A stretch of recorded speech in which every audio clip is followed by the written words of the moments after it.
utekelezaji wa mkataba wa lishe kwa robo ya Januari Machi 2026.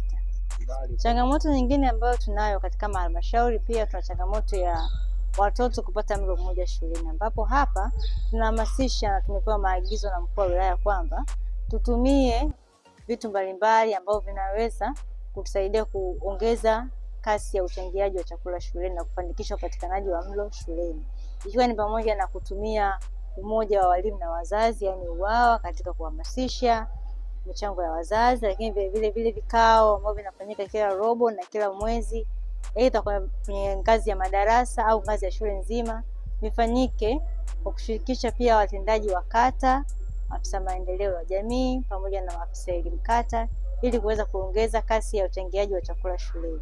Lakini vile tunahamasishwa kutumia maeneo ambayo tunayo kwenye shule zetu.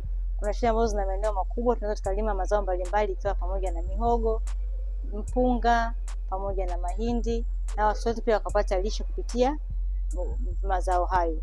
Vile tunahamasishwa kutumia wadau mbalimbali ambao tunao kwenye maeneo yetu, ili waweze kutusaidia kuhamasisha au kuchangia upatikanaji wa chakula shuleni, ili kuweza kumsaidia huyu mtoto apate angalau mlo mmoja ambapo anakuwa yupo shuleni. Upungufu wa damu kwa wajawazito, ambayo hii changamoto pia inachangia kwa asilimia kubwa kwenye kupelekea watoto wengi kuzaliwa na uzito pungufu, ambapo hapa tunaendelea kuhamasisha wajawazito wote kuwahi kliniki, vile kupima wingi wa damu kwenye kila hudhurio kama ambavyo maelekezo yanatolewa kwenye vituo vya kutolea huduma za afya, ili kuweza kujua mwenendo wa kiwango cha damu ambacho mama anacho kabla hajaweza kuingia kwenye kile chumba cha kujifungua.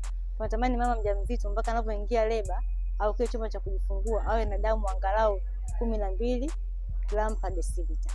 Kwa hiyo mama yote ambaye yuko chini ya hapo, tunaendelea kumhamasisha na kumshawishi kuendelea kutumia dawa za kuongeza damu pamoja na kula vyakula ambavyo vinaongeza damu.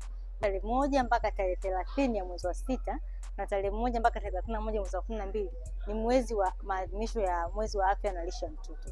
Kwa hiyo kipindi hiki kuanzia tarehe 1 mpaka tarehe 30 mwezi wa 6 tunafanya maadhimisho ya mwezi wa afya na lishe ya mtoto, ambapo hapa huduma mbalimbali za afya na lishe zinafanyika, ikiwa ni sambamba na upimaji wa MUAC, yani mzunguko wa mkono kwa mtoto, utoaji wa vitamini A kwa mtoto pamoja na utoaji wa vidonge vya pamoja na utezo. Hili linafanyika kwenye vituo vyetu vya kutolea huduma za afya, ambapo dawa hizi za minyoo pamoja na vitamini A zinatolewa bure kabisa. Lakini vile kupitia wahudumu wa afya ngazi ya jamii, hawa wanapita kwenye kaya kutoa vidonge vya vitamini A kwa watoto ambao wana umri kuanzia miezi 6 mpaka miezi 59, yani miaka 4 na miezi 11. Sawa. Kampeni hii tuendelea nayo kuanzia tarehe 1 mpaka tarehe 30 mwezi wa 6. Na uzinduzi rasmi wa kampeni hii katika halmashauri yetu utafanyika hivi karibuni.